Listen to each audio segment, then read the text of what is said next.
All right, my name is Heather Gray, and the program is Just Peace, and I want to welcome you all to our discussion today. So much happening in the United States, I know. Am I right, Cliff? Oh, every day. Every single day.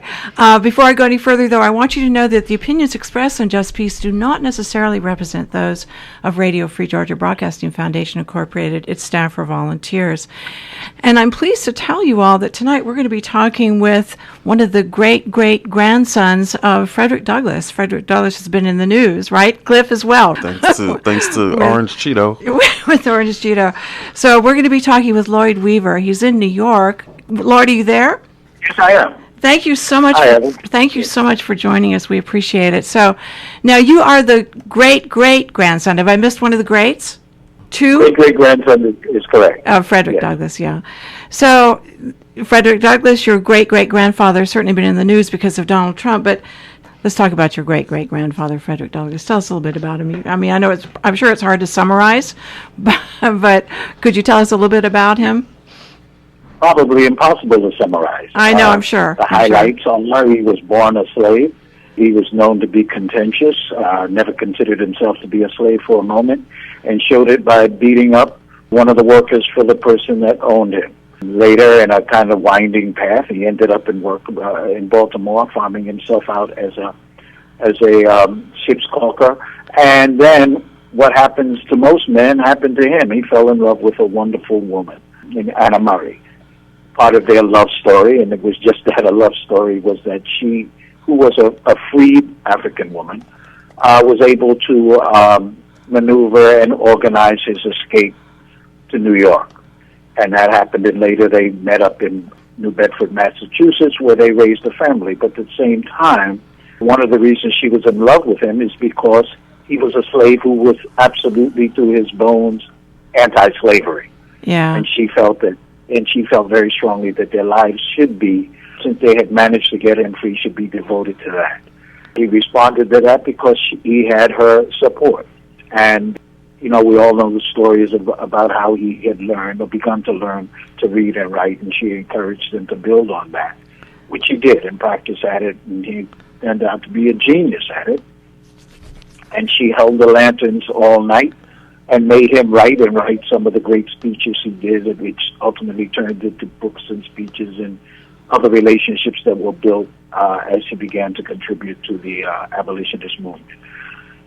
And I think that's really the crux of what happened and who he was. He became very, very prominent. He had the support of white abolitionists who sponsored not only his trip to England and back, where he was, as they used to call, manumitted, where he, off his so-called slave master, earned his freedom and was able to move, always in danger, but with much more freedom around the country, crusading against the institution of slavery.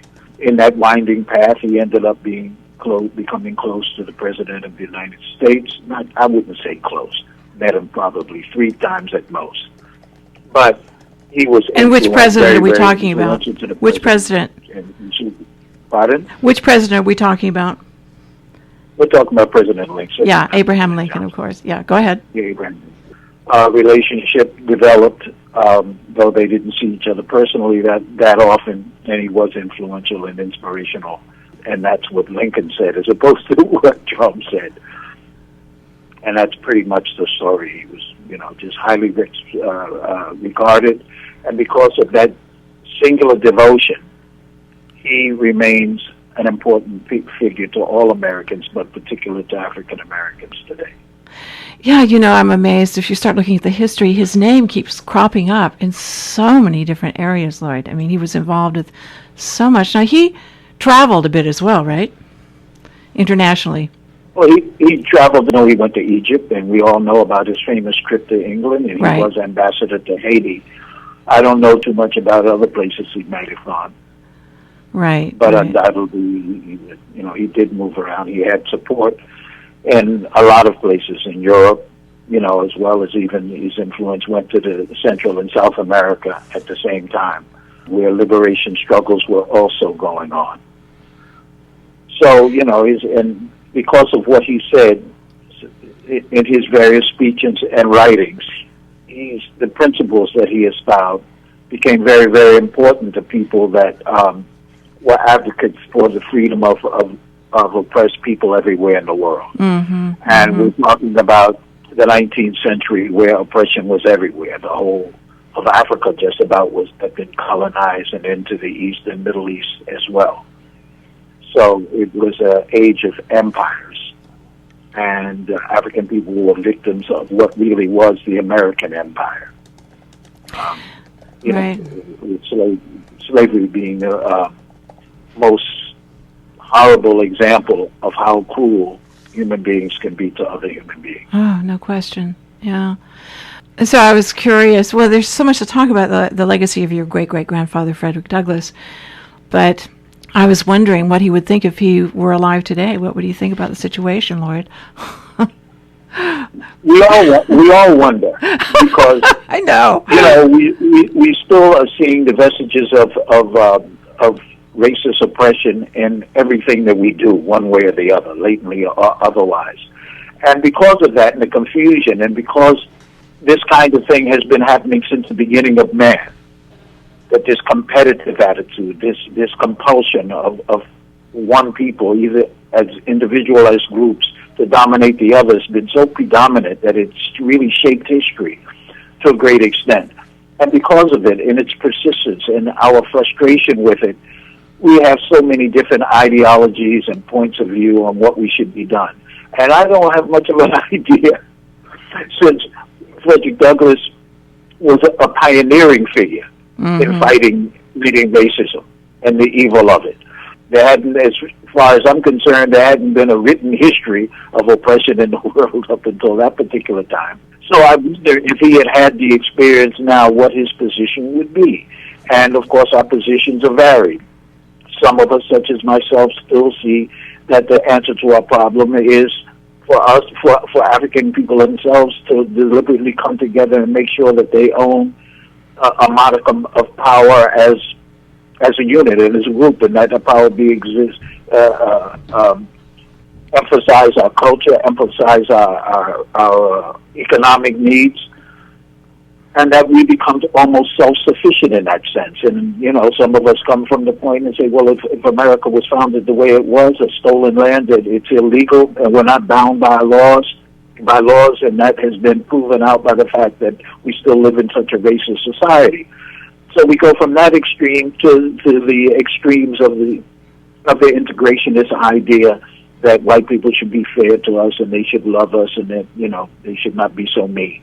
And you have these kinds of people who believe in the system, who believe that our answers lie in the vote, and some of us say, well, it's all a ruse in the first place. There's no such thing as real democracy, and plus we weren't included in the idea of the Constitution and the nation in the first place, and so therefore our imperatives are we should begin at the beginning in deciding exactly who we are and what we're going to do, just as white people did, to the exclusion of us. So, there's so many possibilities of what black people, period, should think and do right now. I could only wonder, along with you, what perhaps Frederick Douglass would take at this particular point. Yeah. I mean, democracy was supposed to put a brake on some of that greed and insidious attitudes. I mean, I know the Constitution has a lot of its challenges, but it hasn't. I mean, it just keeps being challenged, or individuals keep being able to work the way around what are supposed to be rights of citizens and humans in the United States. But so I don't know where I'm going with that, Lloyd, except to say that it just seems to be a consistent challenge. We're both really saying the same thing. Laws are made in order to mitigate the faults of being a human being, of having a human brain. We know what our proclivities are. Human beings are naturally competitive. I sometimes say if there were only two people in the whole world, they'd probably fight over who's in charge. We know that the realities of what some people call ethnocentrism, the tendency of people to function and to compete in groups. But we still want to have an organized society in which we get the best out of the fact that what we really have in common is that we're human beings. And so we make laws to make sure that we don't violate our greater needs, and so we can rise to our greater purposes. It'll never necessarily mean, in my view, that we all have to necessarily like and love each other, but we have to admit the fact that something like a nation that is diverse as the one we live in can be the greater group that we want to identify with. Well, that's an ideal, and that's a challenge to us as human beings. And if we understand we make laws to really mitigate our shortcomings, then that's a nice admission, and we can smile and laugh at each other and say, come on, let's do the things that we do best in common. One would think perhaps that that's a kind of point of realistic wisdom, but maybe not. Maybe we're daydreaming. I'm saying in this nation where it's been, in terms of groups, every man for his own, that black people should begin to think this way and stop being what I would consider to be a bit naive about thinking that voting rights, something like voting rights and participation in government, is going to be the source of our ultimate liberation. I think the idea of our strength as a unified body in a nation of unified bodies is a lot more realistic. Now, some people would say that's a nationalist point of view. Maybe it is, maybe it's not. I'd like to think, since kind of my point of view at this moment, that that's what Frederick Douglass would think as well at this point. But probably, really, who knows? Lloyd, we're going to take the thing is he was in it, and that's my main point. Right, that we are very much at this point in our lives, or the lives of this nation. I won't really say our nation, the lives of this nation. Everybody's got to be in it. Lloyd, we're going to take just a quick break, and we'll be back in just a moment. All right, great. Stay tuned. Again, my name is Heather Gray, and the program is Just Peace, and I'm here with co-producer Cliff Albright. We are pleased to be talking with Lloyd Weaver, who is the great-great-grandson of Frederick Douglass. Frederick Douglass, as everyone knows, has been in the news lately because Donald Trump mentioned him, and I don't know how to say what he said. Sorry, Lloyd. What? That's the reason he's been in the news. Go ahead, continue. I'm sorry. So, but in any case, Cliff, you have a question or comment. I do want to mention before Cliff comes on is that he found an interesting quote by your great-great-grandfather, Lloyd, that he might want to make reference to. But go ahead, Cliff. Yeah, thank you, and it's great talking to you, Lloyd. How you doing? Great. Yeah, so just off the top, I just want to mention, it's relevant that, we're in the midst of Black History Month, and, a lot of people don't know that when Carter G. Woodson first started the idea of what was then Negro History Week, the reason he picked a week in February was because that was the time of Frederick Douglass's birthday as well as Lincoln's birthday. So I think that that's an interesting point that we should just point out for our audience. But it's also interesting that we're having this conversation about him in this time when so many of his speeches and sayings are incredibly relevant. Like many people know without struggle there can be no progress. Many people know power concedes nothing without a demand. But there's so many.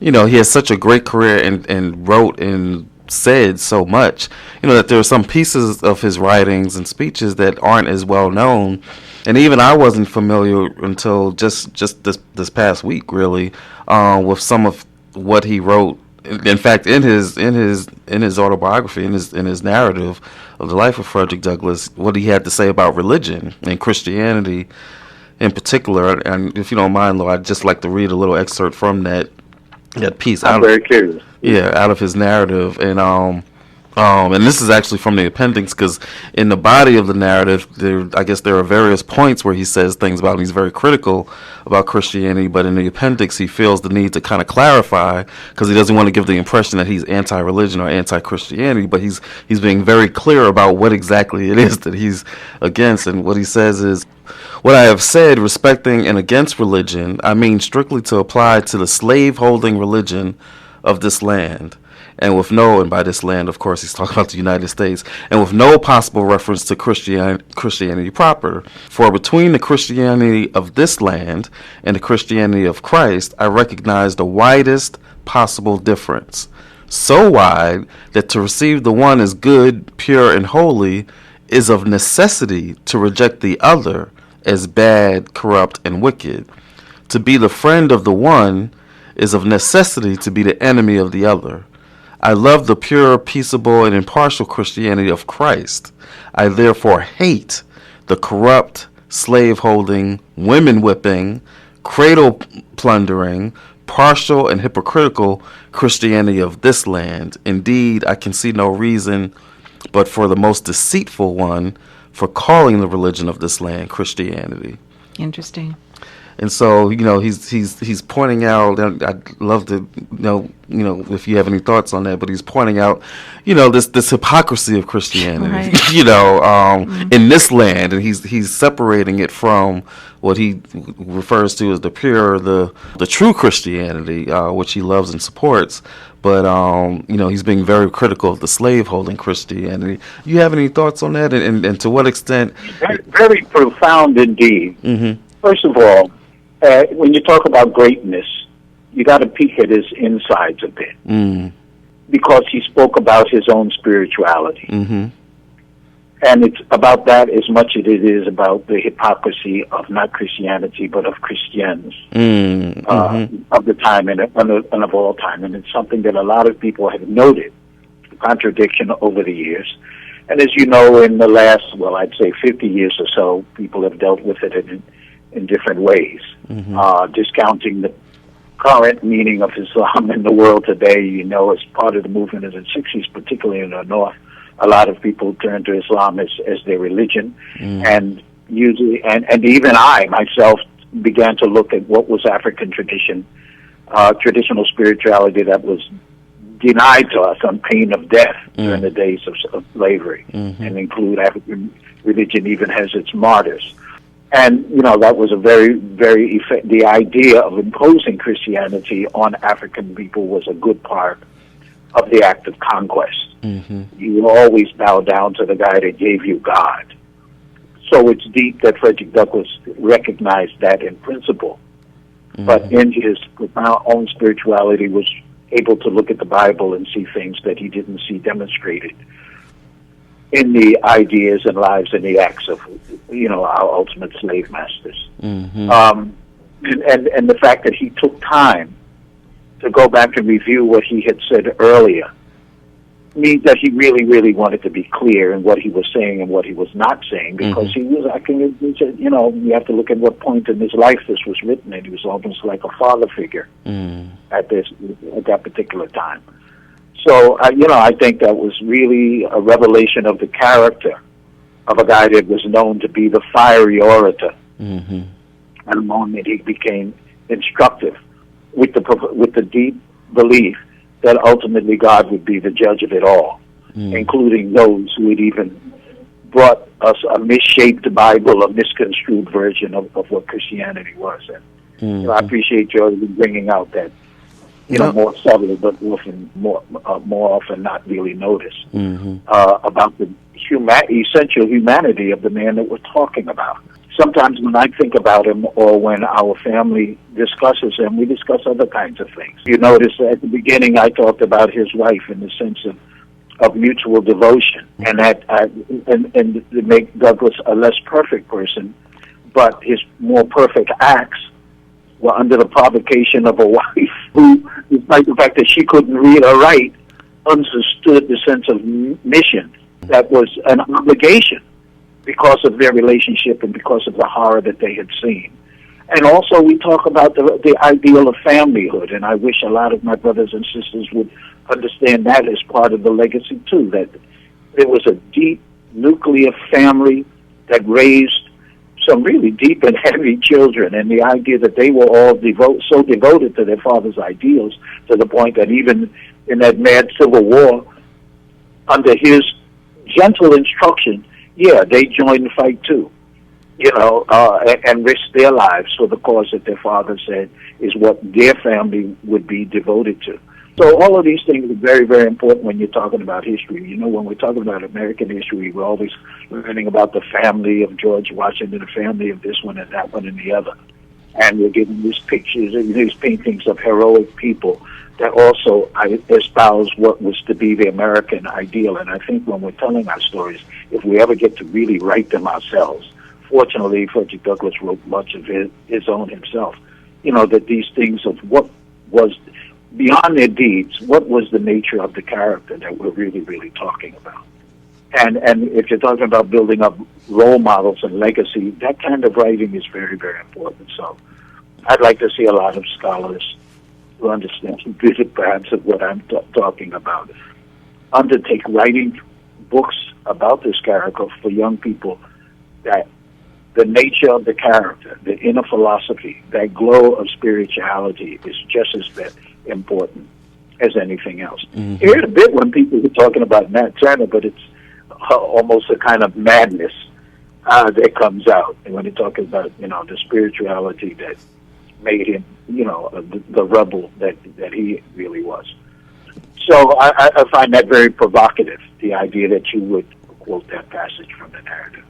No, thank you, and it's really interesting, as you point out, that it's so hard as we continue to try to uncover Black history. It's so hard. A lot of times we're just struggling just to get the surface level story, like who was Frederick Douglass, or like with Hidden Figures, who were these women, and just getting the very basic story out is a hard enough challenge, to get it told in our schools and our movies and our books, but then to be able to go deeper into the story, as you've made reference to really understand background, the family, the personal traits, that's an even deeper struggle that we have. So it's really important that as we're thankfully starting to see more of this history told, both in books and in movies and even in television, we continue to strive to get that full picture, because we don't really gain when all we have is kind of the surface level image of a person, because then it even it thwarts our own attempts to then replicate what they did, because we don't have the fullness of who they were, that individual. Yeah. We just have the surface. Oh, Dr. King, I have a dream. You don't understand everything that was a part of that person's being, and it makes them be very kind of hands off, and it makes it hard for us to strive towards achieving some of those things. So I want to weigh in on this for a moment. I do want to tell our listeners, however, you are listening to WRFG Atlanta 89.3 FM. My name is Heather Gray, and I'm here with co-producer Cliff Albright, and we're pleased to be talking with Lloyd Weaver, who's the great-great-grandson of Frederick Douglass. I must say that the films coming out lately are just so intriguing. For example, just recently the film came out about James Baldwin, right? Mm-hmm. I'm Not Your Negro. Mm-hmm. And I went to see that yesterday, but I'm hearing, like, a friend of mine in Chicago was going to see it, and she couldn't get in. It was just filled. It was just booked, So and it was true here in Atlanta as well. Lloyd, what I'm saying is that there's a tremendous thirst for this knowledge, seems to me. I haven't heard. You're making me want to run out the door. You haven't seen it yet? You haven't seen the film yet? I have not seen it yet, but I'm very, very concerned about the motion pictures that have been coming out that involve, African American history, of addressing the community of writers and artists who are producing these kinds of things.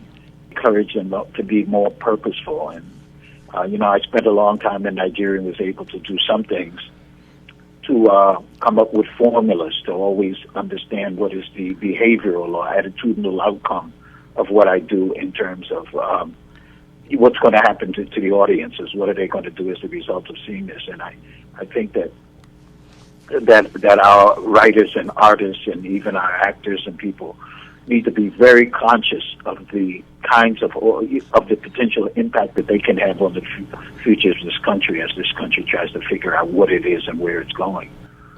That we are really the leaders of thought if we can begin to think that way. Now, we've got some great, I'll get into names, writers and producers of motion pictures, directors of motion pictures these days. And they do great work insofar as entertainment is concerned and quote-unquote telling it like it is. But I often wonder, what am I supposed to do as a result of watching that film? And I'm very anxious to see, what do we have? The Django movie is one example I come up with, in which we were laughing at slavery. And I look at them, and I don't hear people complaining about that and say that was a disparagement of a very profound point in history that is still a sore point and a living sore point considering the situation of black people today. So I don't know where I'm going with this either, but I'm saying it's a big responsibility. I'm anxious to see the film about Baldwin and ask myself again, what was the writer or the the producer's intention, and did it come off? Yeah, well, I'd like to talk with you about. Are we given a role model that's useful to us or not? I'd like to talk with you about that as well, Lloyd. Once you see it, and I've decided that I want to see it again because the comments by Baldwin were so profound and philosophic. It's just I want to watch it again to sort of see if I can get a better understanding as well. But I thought it was an incredibly well-made film. I mean, the footage from the 1960s was just remarkable in the film. But anyway, so I look forward to talking with you at some point after that, after you've seen it, Lloyd. But tell us about yourself. You know, you were mentioning about being in Nigeria, and I know you've been in Nigeria. What were you doing there? I was basically making films and encouraging and proselytizing my own point of view to Nigerian filmmakers. I went there in 1982 after I had worked at CBS News for, 14 years. Wow. And a couple of things to talk about with that, too. And during that time, I came to understand the influence of people that make films or do documentaries or create items of entertainment, how much their own attitudes, biases, or whatever come out in whatever they do as opposed to truths. And I understood how the entertainment industry is a strong part of the tie that binds Americans together as Americans, no matter what. As they used to say, my country right or wrong. And I understood that America was as tribalistic as any country in the world. Everybody's a Polish American, an Irish American, an Italian American, and this or that. And that Nigeria, which had the potential to lead the black world, also had that kind of diversity, except it did not have the equivalent of the American flag, which unifies people here. People there literally hated each other, and nobody loved Nigeria. And I felt that the motion picture industry was, had a good chance of bringing that together. So my idea was to influence them and in the practice of training them to be better filmmakers, to also emphasize the most important subject of all, which was content. So what happened with CBS News? What were you going to say about CBS News? Yeah, at CBS News? Yeah. Okay, I had been sort of I was in the North during the 60s, sort of a propagandist for the Black Power movement, and I recognized that it really had no influence because it was what I did had no influence because it was competitive with CBS News right. and other entertainment and news outlets. And I got offered a job to work as a researcher on a documentary in a series called Of Black America, which was produced in 1968, I believe, and broadcast in 69. And the documentary was called The Heritage of Slavery.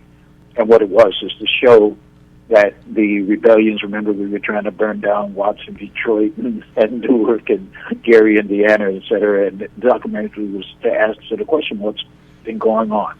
The premise that I went with was, what's going on has always been going on since the first slave was dragged onto a ship. We've been fighting back, and that's all you're seeing, and that's all you're going to see until we get this problem solved. Mm-hmm. Did a pretty good job. I wish people would look at it. It's called The Heritage of Slavery, in a series called Of Black America. Okay. You Google it, you'll see it. You're going to watch it for free. And I was very influential as the researcher in how it was scripted and shot and what the message was. And so I knew that power was there, but that's not what CBS News was doing or any other news, any other television network in the United States. We were doing the opposite. So I took a job at WCBS News and then later back to WCS-TV and later back to CBS News. And my idea was, how do they write such negative things day in and day out about black people? And to really make the point very short, I realized because they wrote what they believed. What they believe is what you see. Believe niggas, black people are backward animals, then that's how you write them when they're involved in the story that you're writing. And that's exactly what I saw, because over a period of 14 years, you become close to people. And sometimes you argue points and you listen to what their argument is, and you see that they believe what their father taught them, who believed what their grandfather taught them, and that, and that truth was borne out as they observed events in their own and experiences in their own lifetime. And how do you turn that around? Your essential beliefs. So me recognizing that same problem in Africa and me having an understanding of it, because I was able from time to time to experiment with how you answer that question. If that is your mission, how do you write entertainment in a way that it gives people another point of view insofar as how to solve problems is concerned? I worked at the National Network for a while, and then I left the network at a time when a lot of people were retiring, and that's when the Nollywood thing began, and I knew those people very well because I had been their trainer at CBS News, and they became the first producers and directors. So after doing a couple of Nollywood-type films myself and the industry grew, I just kept networking and networking and networking. However, as they say, money talks. The people that were financing the creation of those films, their point of view was, Lloyd's a nice guy, we love him, but here's what your movie's going to be about. Right. And so I wasn't necessarily that effective, though a lot of people I know remember everything that I had to say. And there are some more recent efforts to make better films, more influential films in Nigeria, and I hope to return and get back in that conversation one of these days. Well, sorry, go ahead. Go ahead. I hope I've answered something of whatever your question was. That's when I was at CBS News, I did some producing, associate producing. For many, many years, I worked as an editor, which was a 9-to-5 job so that I could do other kinds of things on the outside. I want to just mention about CBS News just quickly, because WRFG is an independent community radio station, and the whole concept was started in the late 40s by Lou Hill in California, because here he had been a pacifist during the Second World War. He didn't want to go to war, but he ended up being a news producer, I think, for NBC Radio. And ultimately he realized, look, he wasn't presenting his views, but he was presenting the views of the NBC ownership. So that's why he started Pacifica Radio, right? Because he felt that there should be an opportunity for there to be some kind of entity out there that's providing independent news and information from the community itself. So that's interesting. But in any case, Lloyd, I'd like to get back to Nigeria for a moment. So did your experience, and how long were you in Nigeria? How many years? I was there for 35 years. 35 years, my goodness. Yeah. That's a long time, right? All my life. so how did that impact who you are today then? It made me even more. I had enough successes, despite the fact that, you might say, well, I didn't get done what I hoped to get done. I had enough successes to know that what I'm saying is right, that films put together by someone who has an intended outcome that is for the good of the people can actually, by studying almost as another subject altogether, the idea of how to, I'm going to use a funny word, how to create effective propaganda within a motion picture, that it can work, it can happen. There's a worldwide movement these days to do that in third world countries. The leader is a guy named Miguel Sabido, a Mexican, who does soap operas in Mexico. But we talk about the successes of places like Singapore and Malaysia, other places like that who have had a tremendous spurt of growth and success by rallying their populaces behind what an inspired government leader wanted to do. And they did that subtly through soap operas and movies and entertainment, and just making the atmosphere full of, we're going to do this, even if we have to suffer austerity programs and things like that for a while. And it's been very, very effective. I used any subject anybody wanted to pay me to. For some years, I did something for the United Nations Population Fund, who wanted to deal with the subject of adolescent reproductive health. Young Nigerians knew nothing about their bodies. A lot of people, to your shock, didn't even realize that sexual intercourse led to pregnancies and things like that, let alone how to protect yourself against unwanted pregnancies and diseases. Right. And, and they asked me to do it because I talked about the formulas of how to do that. It was tremendously effective. It was a TV drama set in a Nigerian high school. And by the time I left Nigeria, I would go around looking for jobs, and people then would be in their 30s, and they would recognize me. You're Lloyd Weaver? You saved my life. Oh, really? And I mean, this would happen again and again and again. So I knew that these things worked. What you needed to do was to get people who are involved in media to understand their obligation because of the tremendous power they have. They have more power than the heads of state because they talk to millions of people who pay rapt attention to what they're talking about day in and day out and there. And sometimes you have to give up your desire as an artist and say, look, I'm the guy that's got the gun. I'm the one that can change this nation.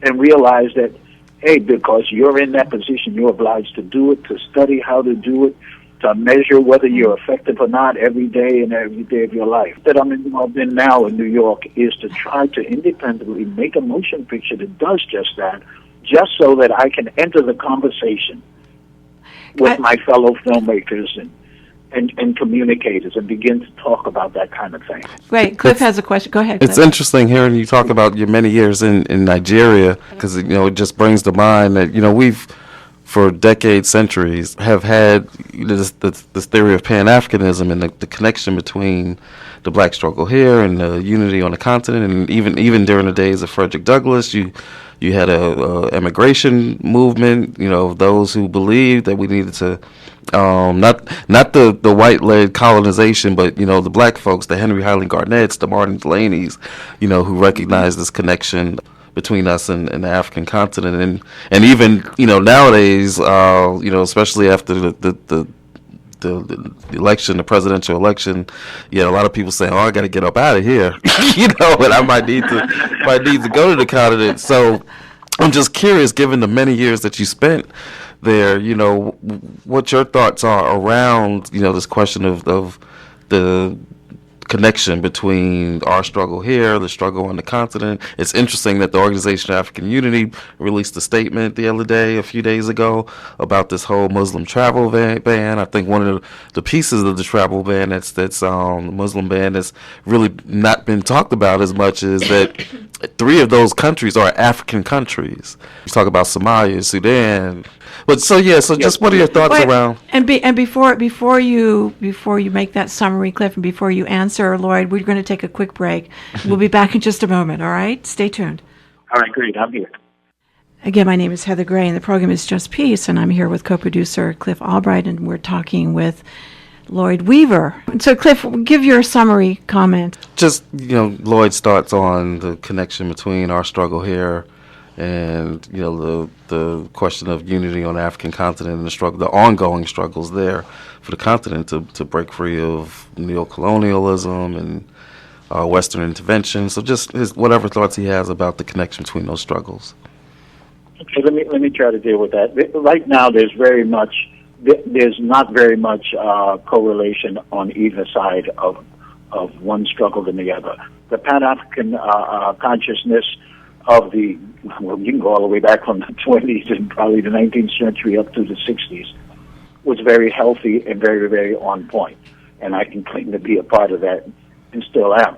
And I remember very well in the 60s, I grew up in Harlem, when the consciousness of our connection with Africa was not just high, but it was also very exciting, because we're talking about through the 50s, the era of the liberation struggles. And it was easy for us to dramatically identify with as the civil rights into the Black Power movements here grew. But that was because of what was happening historically at the time. There was something to be excited about. Over time, both of those struggles, we know that not a lot of great news has come out of Africa. Since independence was there was not much for African Americans to rally with. During the 60s, there were all of these African students here who were going to later go back home and become heads of state and things, and the excitement was very, very high. And that's during the period when our consciousness of ourselves as African people came about at the same time. But Africa has not led us by example since then. And in that gap, all we get is Western media gives us nothing but bad news and negative news, gives it to ourselves and gives it to Africa as well. On the same hand, in terms of what African Americans are about, during the 1960s, we were about liberation struggle. And everything about us in terms of our culture and what people knew of us supported that. We remember Motown. We remember moving on up, keep on pushing, people get ready, et cetera, and that kind of music. But those kinds of things supported our struggle, but we had nothing to do with control of content of media. And when by the 1970s, all of that was cut out. Our music stayed wonderful, but in terms of supporting a struggle with content, no, that has never happened again since. And those that control media in the United States have never allowed it to happen again, and they will not make that mistake again. And so African people are still enamored with what they see and know about African Americans, which seem to be role models, but all they see right now is, the rap culture and the hip-hop culture, and they try their best to imitate that. So we're not really giving them anything that would enjoin them to see us as leaders of thought in a struggle that is common. And it gets to be almost depressing in a sense when you look at their examples of how they continue to imitate African Americans and what we are and what we're about. A lot of them would address me in what they thought was hip African American language, which I would find very, very offensive over there. So it's a crazy situation, and we're not really looking at the idea of Pan-Africanism is not the broad ideal it was, at one point in our history, and that's a shame. Again, I throw the imperatives back on, we can't just be drowning in our own tears, so to speak. What do you do? And I was upset a couple of years when there was the rebellion in Hollywood, and everybody was complaining about who got Academy Awards or who got the change of that. And as I looked at those people among us, and I realized that that's all they were talking about was jobs and recognition, whether their work was good or not. And they were not but there was no attention to their responsibility, which was primarily to us because they were in a position to make films that had some relevance to what our problems were. We're still at a point in history where we all have to be activists all of the time. That's how bad the situation is for black people. If you start talking about the issues of housing, education, mass incarceration, police terrorism, and things like that. And we need to understand how can we help our people understand ways of changing that. And at the same hand, look at the damage that's been done to our heads and the heads of our brothers and sisters in Africa, where we don't really identify with each other as heavily as we did, at one particular time. And, it's something that we really need to be conscious of, and what we do, the role that media has to play in changing that concept, that understanding. I was a kid growing up.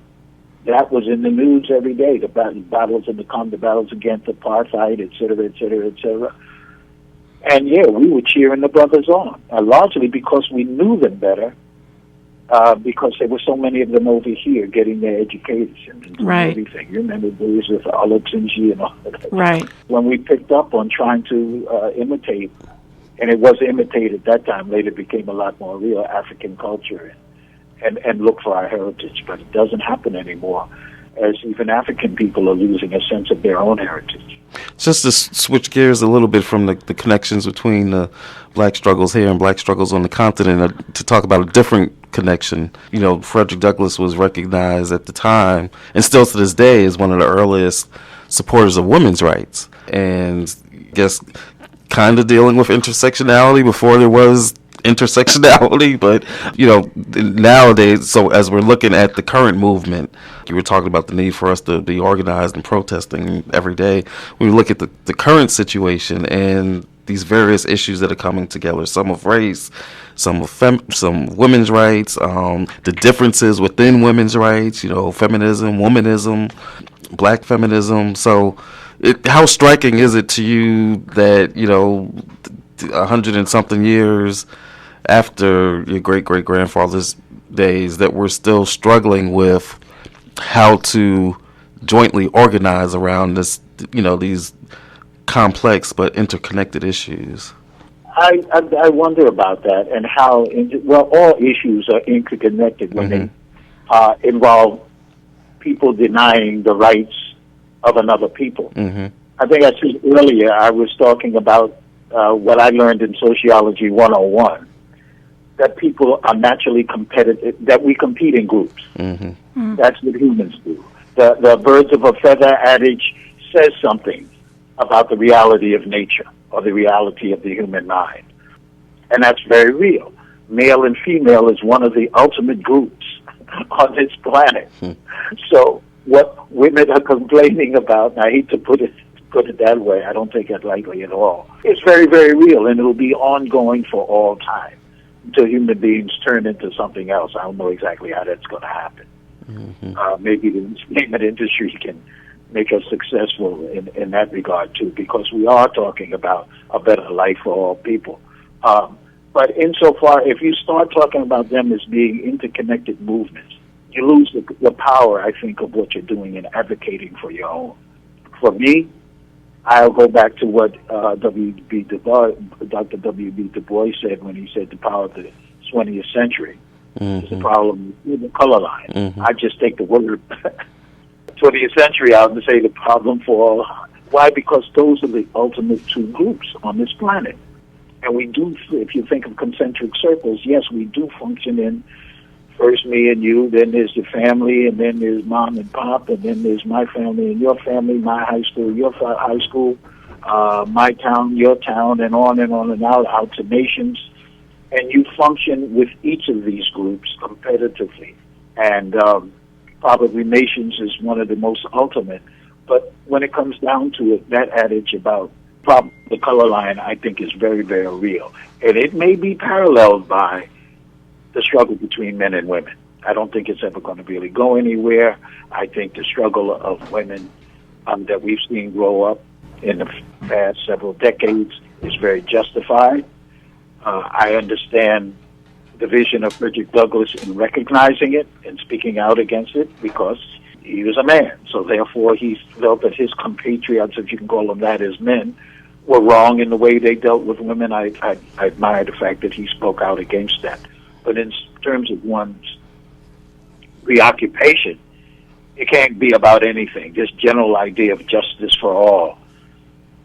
At this point, considering what black people are going through, I think it's still a bit naive to put your emphasis there. And I know a lot of people want to argue very strongly about that point of view. But I remember in the 40s, 50s, 60s, we used to have a thing that some people wrote about. We call it the race man. I'm a race man. Right. By choice. But in conversations such as this, I'm talking about the nature of the choices we make in terms of what you're going to devote your life to. Lloyd, we just have a few minutes left. Unfortunately, time has just gone so quickly. It's been wonderful talking with you.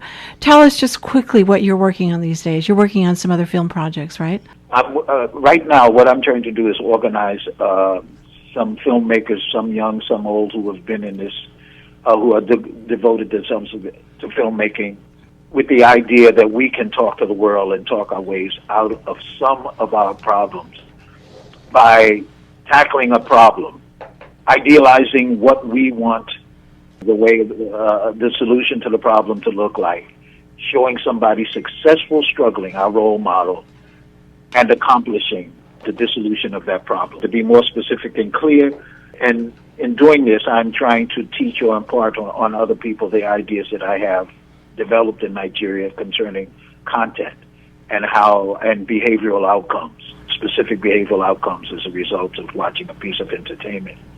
The film that we're trying to work on now is called The Black Space, and what it involves is the issue of gentrification of our neighborhoods. That's the issue in the film. Wow, important.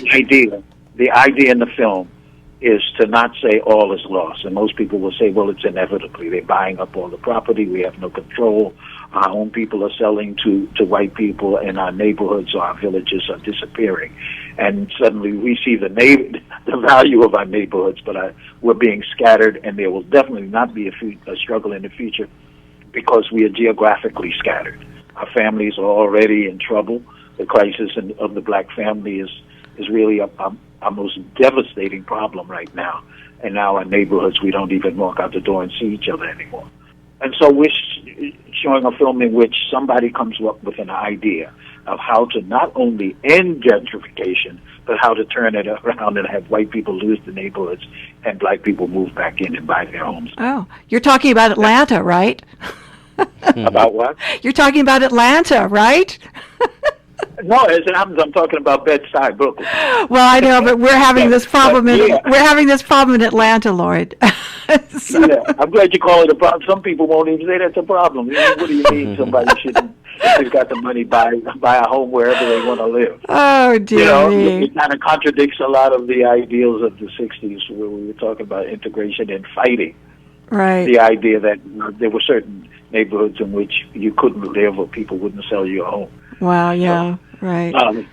The main idea is to get people to understand that, yes, everybody has a point of view, whether they realize it or not, and that those point of views control how people treat each other.